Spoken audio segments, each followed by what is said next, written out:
É difícil saber efetivamente por onde chegou o café. Dois caminhos são possíveis de estimar. Um, através do Vale do Paraíba paulista. É bom lembrar que o café começa seu cultivo no Brasil, vizinho à capital colonial e depois à capital do Brasil, ao Rio de Janeiro. Se nós observarmos gravuras do Debré, por exemplo, do Rogendas, nós vamos encontrar em vários momentos cafezal vizinho à capital. A gente consegue enxergar o Pão de Açúcar, onde vizinho a uma fazenda de café. Então o café começa a se expandir pelo Vale do Paraíba Fluminense e chega ao Vale do Paraíba Paulista por volta dos anos 20 do século XIX. Entre 1820 e 1830, você já tem fazendas do café ali na divisa entre as províncias de São Paulo e do Rio. É possível também que no mesmo período tenha chegado através do litoral, na região de Ubatuba, já tem algumas fazendas de café. Então, a chegada do café na província de São Paulo transforma o Vale do Paraíba e o litoral em regiões não tributárias da capital. Isso é que é interessante, porque o Vale do Paraíba paulista está vinculado ao Rio de Janeiro. Então, a chegada do café nesse primeiro momento não interfere na vida da capitania da província, na capitania provincial, porque ao contato por estradas de pessoas, de circulação de capitais, de informações, etc., é direto com o Rio de Janeiro, não passa pela capital, inclusive a cobrança de tributos.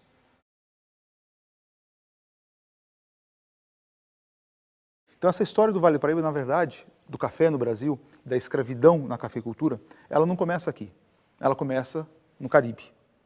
E por que o Caribe é importante nessa história?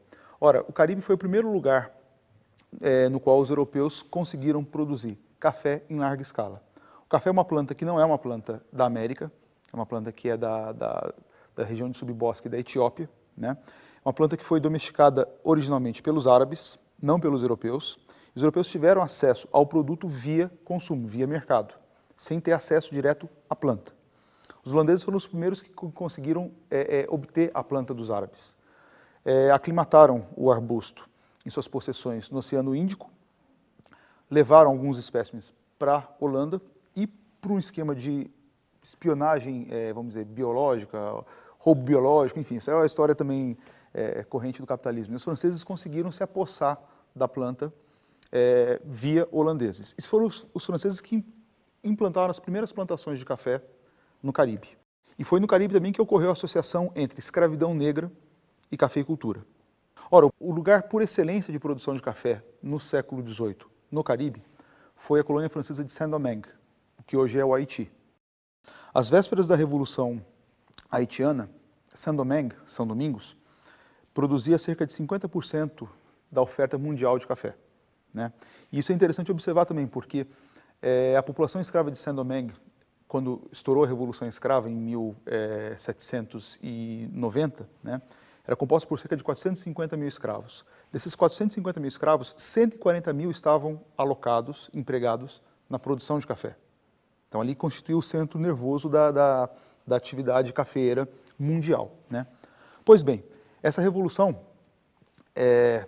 que começou em 1790, 1791 virou uma revolução de escravos e, alguns anos depois, na década seguinte, 1804, deu origem à Segunda República Independente das Américas. Uma república inteiramente controlada por ex-escravos, mas que teve uma contrapartida que foi o colapso da produção de açúcar e de café. Só que essa quadra é a quadra da Revolução Industrial também.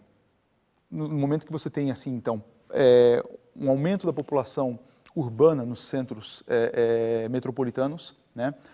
Aumento do consumo per capita com a industrialização, com a urbanização e, portanto, com um aumento gigantesco da demanda. Ora, esses dois elementos, você retira, com a Revolução dos Escravos de São Domingos, 50% da produção mundial de café desapareceu do mercado. No momento em que a demanda está subindo pelo processo de industrialização, isso criou um vácuo no mercado mundial do produto. E é aqui que entra o Vale do Paraíba.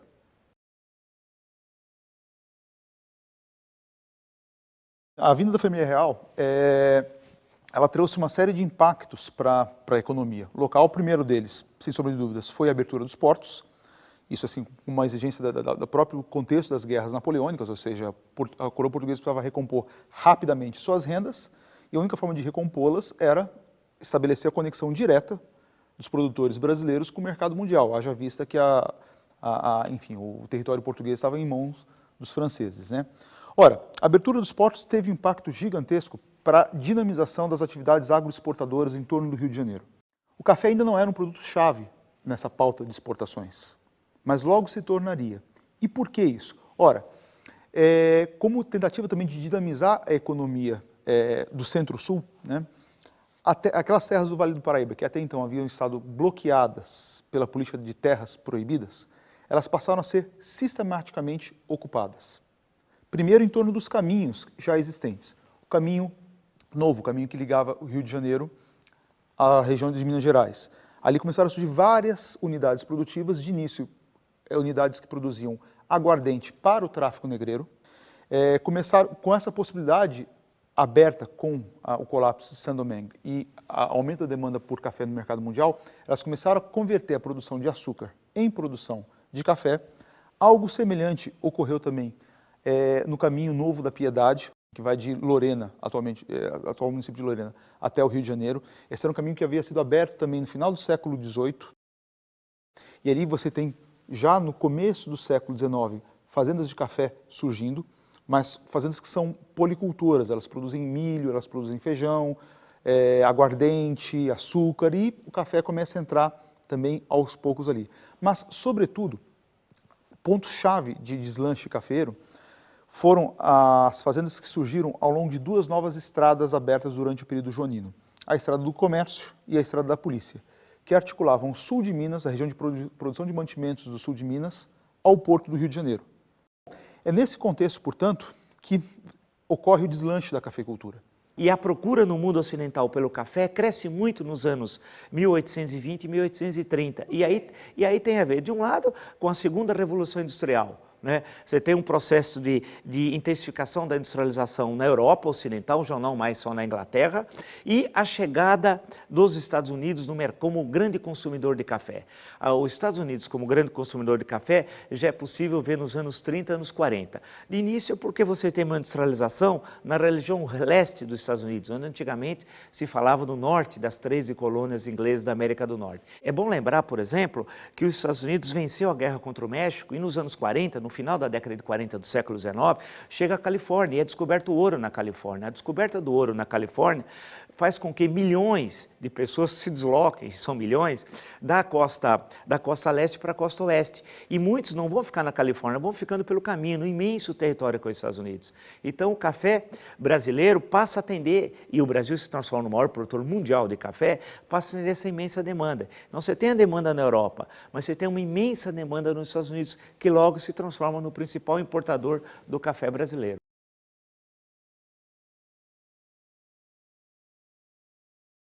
E há outros dois elementos que são vitais para o deslanche da cafeicultura também. Que se refere à infraestrutura viária, é a herança da mineração, a grande herança da mineração para a cafeicultura, que é o sistema de transporte por mulas.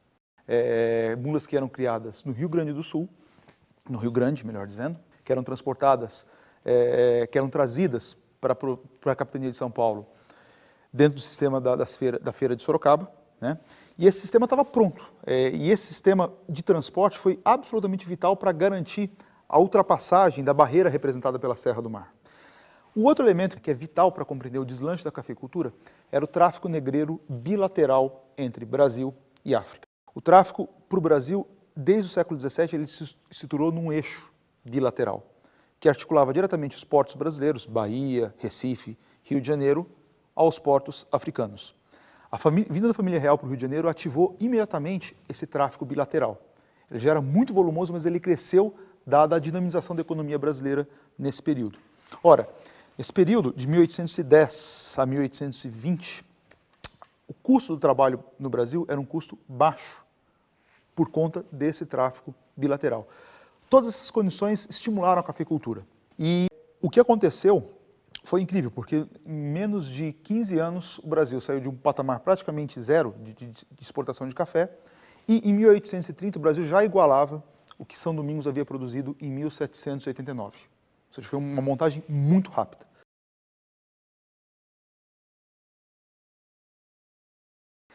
O tráfico teve uma importância ainda maior depois de 1831. Esse é um elemento importante para registrar, porque essa é a lei de 31, é aquela famosa lei para inglês ver, né? Que está presente em todos os livros didáticos. Quando a gente fala que uma lei no Brasil não pega, né? Em geral a gente usa essa expressão, é uma lei que foi feita para inglês ver, né? Essa lei ela foi votada em 31 pelo Parlamento Brasileiro, né? Só que o Parlamento Brasileiro não tinha obrigação de aprovar essa lei. Pelo acordo diplomático que foi feito entre Brasil e Inglaterra, para a Inglaterra reconhecer a independência brasileira em 1826, o Brasil se comprometeu a acabar com o tráfico em 3 anos, em 1830. Essa assinatura foi um dos elementos que erodiram o capital político do Dom Pedro I. Ou seja, quando ele assinou esse tratado com a Inglaterra, ele perdeu uma base de suporte, de apoio, entre os fazendeiros, entre os traficantes, que constituíam um pulmão da economia brasileira, né? Dom Pedro caiu em abril de 31, tá certo? Um parlamento brasileiro muito fortalecido, querendo se impor sobre a matéria, é que aprovou a lei de 7 de novembro de 1831. Essa lei não foi compreendida por ninguém no período como uma lei que era para inglês ver. Naquele momento, ela foi compreendida como uma lei que, de fato, ia pegar. Tanto é assim que, nos anos anteriores à lei, o volume do tráfico negreiro aumentou substantivamente, inclusive com a importação crescente de mulheres africanas. Por quê? O que os traficantes e os fazendeiros perceberam? O tráfico vai acabar, a única forma de reproduzir a escravidão é por meio do crescimento vegetativo, ou seja, de escravos que nascerão na escravidão, e para isso houve uma importação maior de mulheres africanas como escravas nesses anos que antecederam imediatamente a aprovação da lei de 31. Depois de 31, o volume do tráfico despencou no Brasil. Houve uma redução muito considerável. Aí que está o interessante para compreender a sobrevida do tráfico negreiro para o Brasil e o papel que o Vale do Paraíba, o papel que o café desempenhou nessa história. Bom, a primeira representação que foi endereçada por brasileiros ao Parlamento Imperial, demandando a reabertura do tráfico, o cancelamento da lei de 31, foi uma representação da Câmara Municipal de Bananal, tá certo? Essa representação, infelizmente, não está nos arquivos da Câmara dos Deputados em Brasília, mas você consegue ter acesso a ela por meio da correspondência diplomática britânica. Então, assim, na correspondência diplomática britânica, acusa-se, né, que o município de Bananal estava querendo reabrir o tráfico negreiro, estava querendo anular a lei de 31, né? Ora, isso é importante porque começou a haver uma pressão muito grande dos cafeicultores, demandando braços para plantio de café contra a lei de 31.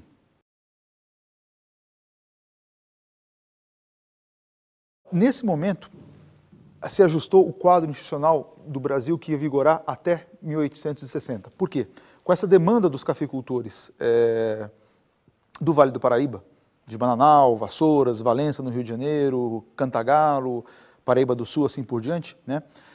Houve uma pressão muito grande sobre o parlamento, um grupo político conhecido como Regresso Conservador começou a se articular no parlamento e criou-se uma sinergia entre um grupo social poderoso, dos fazendeiros de café, e um grupo político poderoso que estava se constituindo naquele momento, o grupo dos conservadores.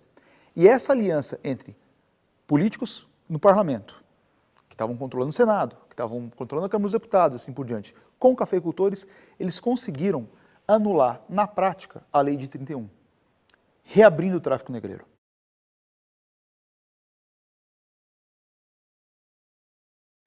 Esse volume de escravos, ele constituiu o segredo da explosão da produção cafeira brasileira nos anos 30 e 40.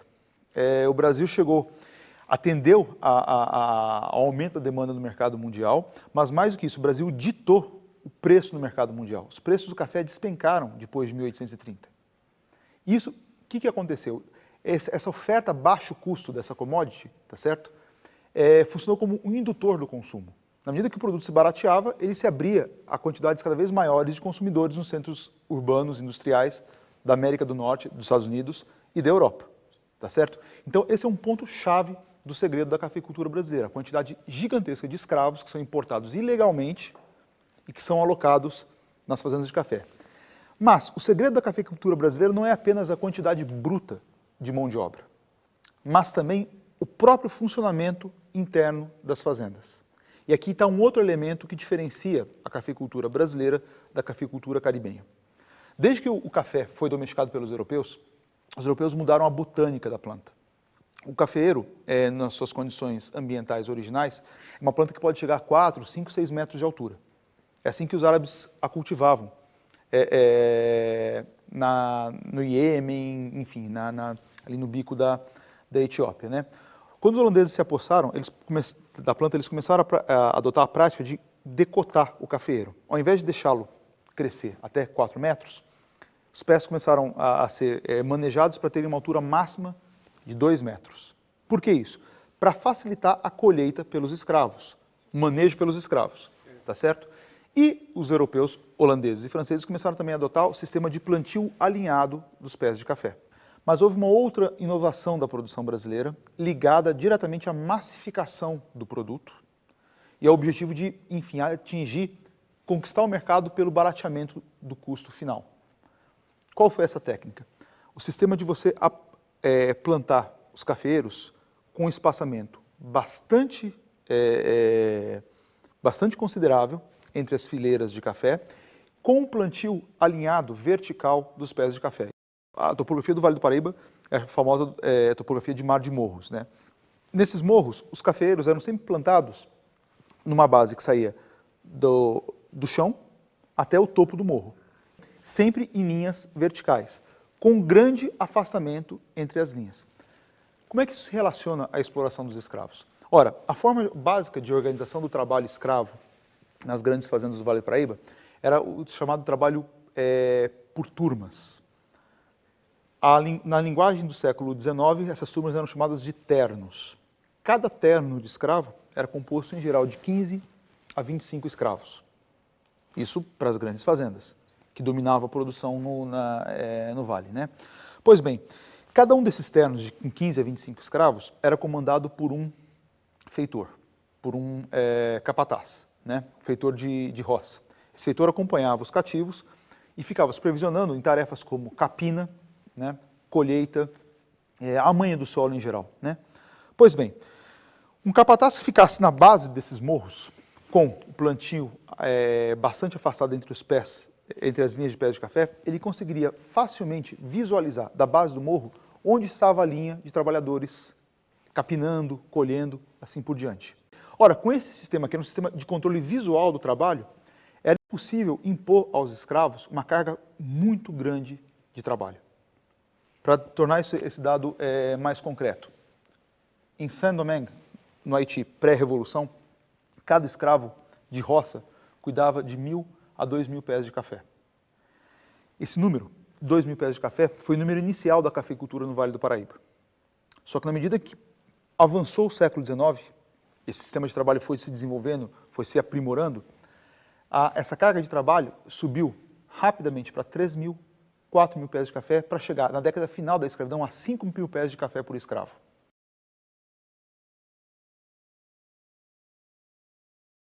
Nós estamos aqui na Fazenda Paudalho, em São José do Barreiro, o Vale do Paraíba. É uma das fazendas mais importantes do ciclo do café, portanto nós estamos falando dos anos 1830 até final do século XIX, que é o período em que essa região tem importância na atividade cafeeira. É uma das fazendas que estão em melhor estado de conservação.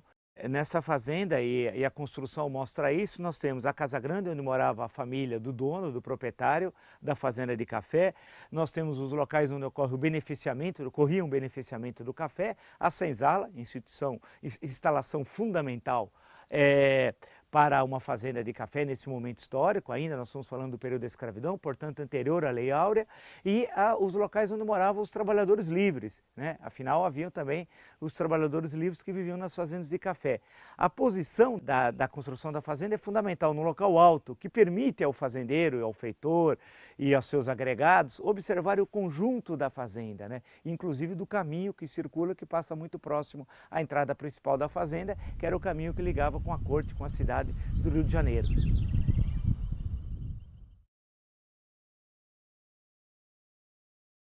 Quando é que a economia cafeira do Vale do Paraíba entra em crise e por quê? Olha, a economia cafeira do Vale do Paraíba, ela entrou em crise nas décadas finais da escravidão, né? A contrapartida desse sistema de gestão do espaço, de gestão dos escravos, era o rápido esgotamento dos recursos naturais. Uma plantação de café disposta dessa forma, ou seja, com esse grande afastamento dos pés, em plantio vertical, sem plantio em curva de nível, né? Em morros que eram alguns com inclinação de 45 graus, né? Consequência imediata disso era uma erosão gigantesca.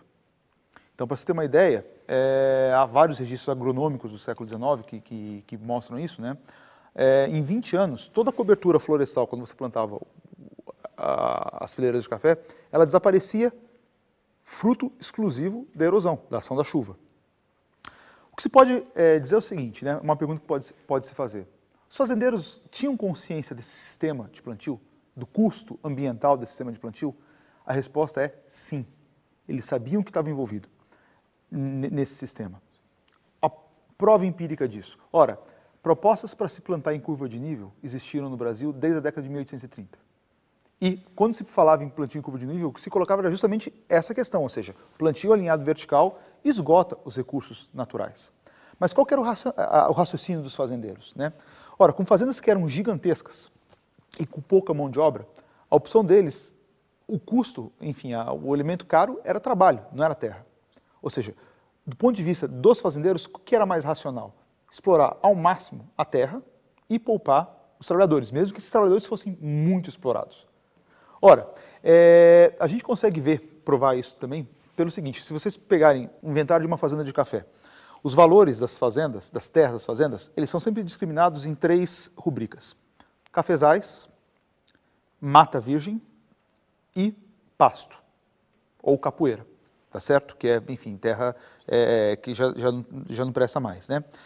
Na medida que avança o século XIX, estou falando das décadas de 50, 60, 70, 80, os valores se modificam. O que mais passa a valer são as terras em mata, mais até do que os cafezais plantados. As capoeiras não valem nada nesses inventários, elas perdem um valor, o valor delas é sempre decrescente, né? Ora, o que isso mostra? Os fazendeiros sabiam o seguinte: a minha riqueza não é o cafezal que está plantado, é a mata que eu posso derrubar.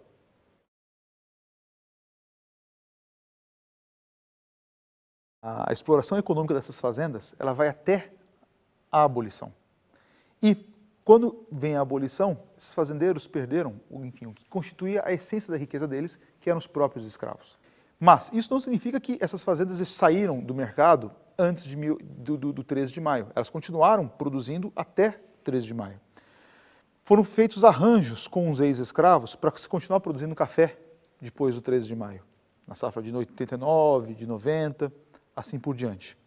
Só que, dadas as demandas dos ex-escravos, né, que se recusavam a continuar trabalhando sob os mesmos termos que até então haviam vigorado sobre o regime de escravidão, né, essas fazendas perderam competitividade em relação ao oeste paulista. O que ocorreu no Vale foi simultaneamente uma crise social, uma crise assim, das relações de poder escravista, mas também uma crise ecológica. A questão da abolição e do destino dos escravos é sempre uma questão pendente na historiografia brasileira, nas várias regiões onde havia grande contingente de escravos.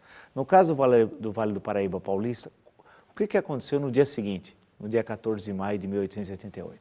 Assim que acabou a escravidão, essa ideia do 14 de maio é interessante, né? Mas a gente tem que colocar isso numa perspectiva de tempo, né, um pouco, mas a formulação é interessante, né? Ora, o que aconteceu? No plano imediato, esses ex-escravos, agora ex-escravos, se recusaram a continuar trabalhando sob o regime anteriormente vigente. A primeira coisa que se quebra é o sistema de ternos. A prática de você ir sob o comando de um feitor para o campo se quebra automaticamente. Os ex-escravos se recusam a trabalhar no sistema de turmas, de ternos. Segundo ponto, há uma demanda dos ex-escravos para retirar crianças e mulheres do campo. Ou seja, o trabalho ser um atributo exclusivamente masculino. Terceiro ponto que é fundamental. Dado o sistema, enfim, essa necessidade de controle dos trabalhadores, controle espacial dos trabalhadores, né? Os trabalhadores eram escravizados, eram confinados no Vale do Paraíba, na chamada quadra, da senzala em quadra ou na quadra do terreiro, né? Que eram disposições de moradia com entrada única, sem comunicação externa, todas as portas se voltando para dentro do pátio, né? Portas que eram trancadas à noite, depois do toque de recolher, toque de recolher entre as 9 e 10 horas da noite, né? E eram abertas de manhã. Ou seja, era um sistema que funcionava, do ponto de vista espacial, como um sistema prisional. E a senzala em quadra era, para os escravos, a essência do regime de opressão ao qual eles estavam submetidos. Assim que acaba a escravidão, nos novos regimes de trabalho que vão sendo acordados entre ex-escravos e senhores, dentre os quais o regime de colonato também existiu no Vale do Paraíba, né? O ponto-chave para os ex-escravos é sair do quadro, é não mais residir no quadro da fazenda, é não mais residir sob os olhos dos seus ex-senhores. Isso, portanto, envolveu uma reorganização espacial do terreiro, da quadra, da senzala e tudo mais, né? Mas é sempre importante ter em conta esse elemento ambiental. A produtividade das fazendas era cada vez mais decrescente. Houve uma quebradeira geral no Vale do Paraíba após o 13 de maio, porque muitas das fazendas estavam hipotecadas aos bancos e o insumo-chave para as hipotecas eram os escravos. Ora, quando veio a abolição sem indenização, isso representou uma quebra geral para os fazendeiros. O principal ponto que eles tinham de investimento eram os escravos, e isso desapareceu de uma hora para outra. Os escravos chegavam a representar 50% do capital de uma fazenda, 60% do capital de uma grande fazenda. Então essa região acaba ficando decadente, a partir já dos anos 80, do século XIX, da década de 80, começa a perder importância econômica paulatinamente, chegando a um momento, já no início do século XX, em que a expressão acabou se consagrando, criada por alguém que nasceu no Vale do Paraíba, que é o grande escritor Monteiro Lobato, que chamou essa região de Cidades Mortas. Ali tudo foi, nada é. Não se conjugam verbos no presente. Tudo é pretérito.